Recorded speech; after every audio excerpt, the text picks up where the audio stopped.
Now, the major assignment is a research essay, and as I indicated, it is broken down into 3 stages.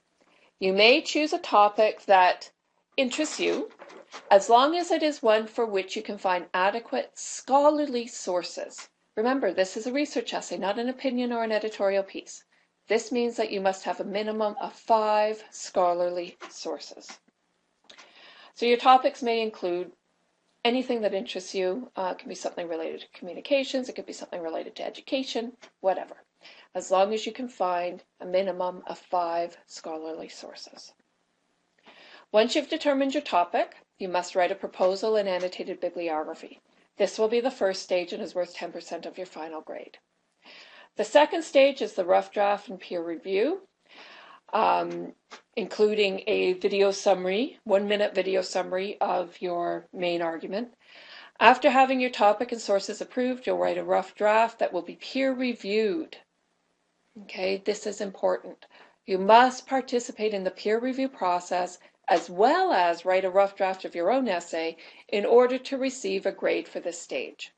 If you miss the peer review, you will get 0 on this part. Finally, you will write the final version of your essay, incorporating both the feedback you've received as well as all the information that we cover in the course. So the proposal for the major research essay will be written in the form of a memo. It will include a problem statement or thesis that explains your topic and what you will argue in your essay. You will also consider who your audience is for this essay. You must also include an annotated bibliography with at least 5 scholarly sources. Each scholarly source will be listed using APA formatting. Do not use any other kind of formatting. You must use APA. No footnotes, don't use MLA, whatever. Use APA.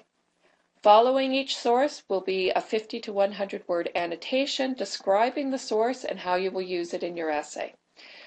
Now you must actually read the source to be able to write each annotation.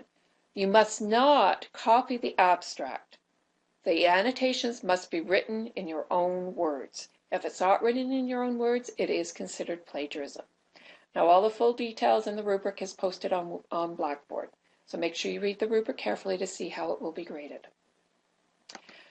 For the rough draft and peer review, the second stage of the major assignment, your rough draft must be a polished rough draft, okay? And must be written well, as if you were handing it in. You must also participate in the peer review process. You will review at least 2 essays. You may review more than 2 essays. You will act as an editor, checking for cohesiveness in the essay. You're going to look for a thesis and an argument, organization, clear conclusion, and so on, as well as grammar, punctuation, etc. To benefit from this essay, your rough draft must be as polished as possible. If it's too rough, then you're not going to benefit because the peer editor is going to point out everything that you won't already know. In addition, you must put significant effort into reading carefully the 2 other essays, give constructive feedback that will help the other student improve his or her essay. Now, if you don't participate in both these components, you will receive a grade of 0 for this stage. You must also provide a video summary of your main argument. This is just one 1-minute video summary, and it's to help you clarify and focus your argument, your main thesis.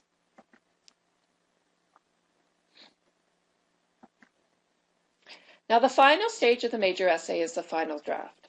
The final essay will include all the required elements of any assignment: a title page, a well-written essay with a thesis, an introduction, conclusion, citations and references in APA format, at least 5 scholarly sources. Note, I say at least, that means you can have more than 5 scholarly sources, and you must include the Turnitin Originality Report. Now, the rubrics for each stage of the major assignment are posted in Blackboard. Reviewing the rubrics will help you to ensure that you have included everything required for the assignment.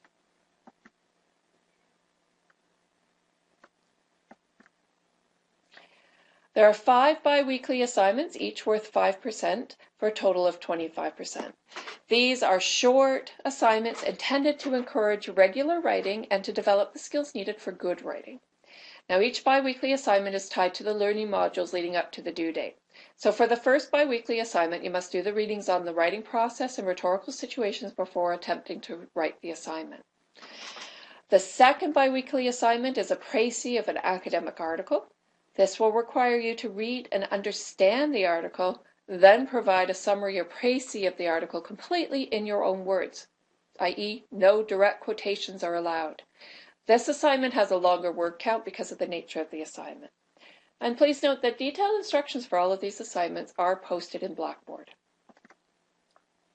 The third biweekly assignment is a literacy narrative. This will require you to tell a story about your memories and/or experiences with reading and writing. The fourth biweekly assignment requires you to write a description of your favorite activity and to incorporate a meta-commentary in your description. Yes, you will learn what a meta-commentary is when you do your course readings. And the final biweekly assignment is to apply your knowledge of intercultural communication while explaining some aspect of U of T to a group of new international students. Remember, all of the details of these assignments are posted in Blackboard. Now, I've highlighted already the importance of reading the syllabus carefully. In addition, explore the course website carefully. This is where most announcements will be made. The other place to watch for announcements is your UOIT My Campus email. This is your official, let's go back one slide there. Your My Campus email is your official university address, and this is where any important university announcements and letters will be sent. So you should be checking it at least once a week. Academic integrity is important. I mentioned earlier the importance of avoiding plagiarism and other academic misconduct. Take some time to familiarize yourself with what plagiarism is and the university policies about academic integrity. So you can go to the newell.ca or you can go to the plagiarism learning object that's posted here. After doing so, you go to Blackboard and there is a quiz on plagiarism. We will be looking at the question of academic integrity more closely in another learning module, but in the meantime, you should familiarize yourself as early as possible. You can also note that there is an academic integrity website link that is on on the desktop of your computer as well. Finally, your activity to start off with this week is in Blackboard. I want you to spend 2 minutes blogging about your experience with writing.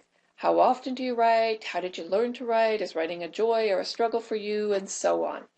What types of writing have you done? And that kind of thing. In conclusion, by the end of this video, you should know what a syllabus is and why you should read it. You should know the goals of the course and the requirements of the course, including where to find what to read for each week. You should use this information to stay organized in order to complete all assignments on time. So your tip for the week is stay organized. The more organized you are, the easier it will be to complete this course successfully. Thank you for listening.